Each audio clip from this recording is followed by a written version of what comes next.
Today we are making homemade fruit leather. You can really make whatever kind you want with whatever type of fruit you want, but today we are making an apple pie flavor. So we're starting with some peeled and diced apples. I like to use Granny Smith or a more tart apple. So put those in your pot. And some honey to sweeten slightly. And you can adjust the sweetness according to your taste. Some fresh peeled ginger for a little bit of spice. Ground cinnamon. Freshly ground nutmeg.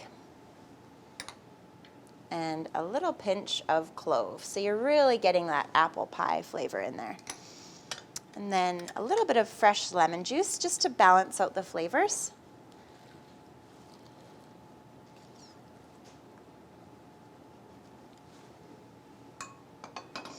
And then you want to cook this over about a medium-high heat until the apples really start to soften.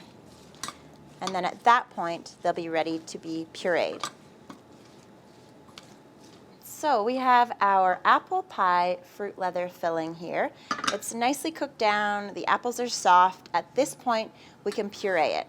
I would recommend letting it cool for a few minutes before pureeing it. So get this into a food processor or blender. Make sure you use a spatula to get out all those nice little apple bits and flavor in the pot. And place this on our food processor. Always make sure your dials are on low. And I always like to use a cloth on top just in case there's any splash.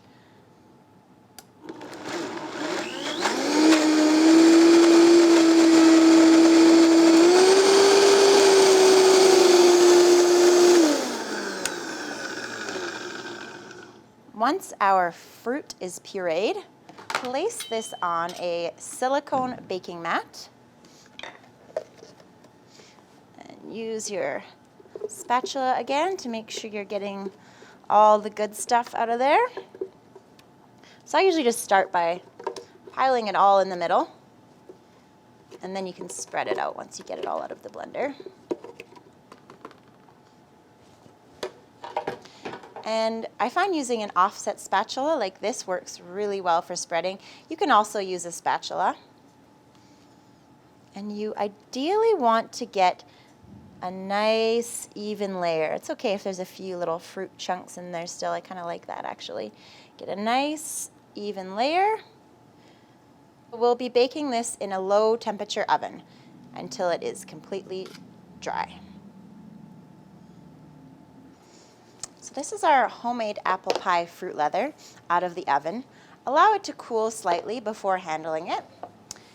And because we've used the Silpat, it's going to come off quite nicely. So just peel this off and place it on the countertop or a cutting board, and you'll want to slice this up. Feel free to slice it whatever shape or size you would like. I often just trim off the edges just because they can be a little bit dry. And this is really good for kids' lunches. So what I like to do is just cut it into little strips so it looks kind of like the store-bought fruit leather, but you know that all the ingredients are really good and homemade. So just like that. Make sure you have it all nicely cut. And probably in half again would be good. Trim off the edges.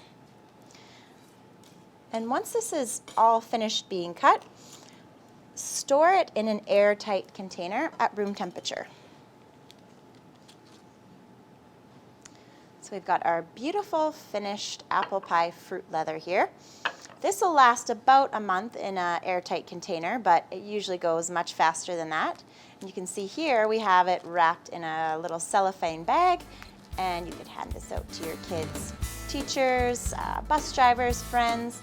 Perfect little gift from the kitchen. Visit atcoblueflamekitchen.com for more tips.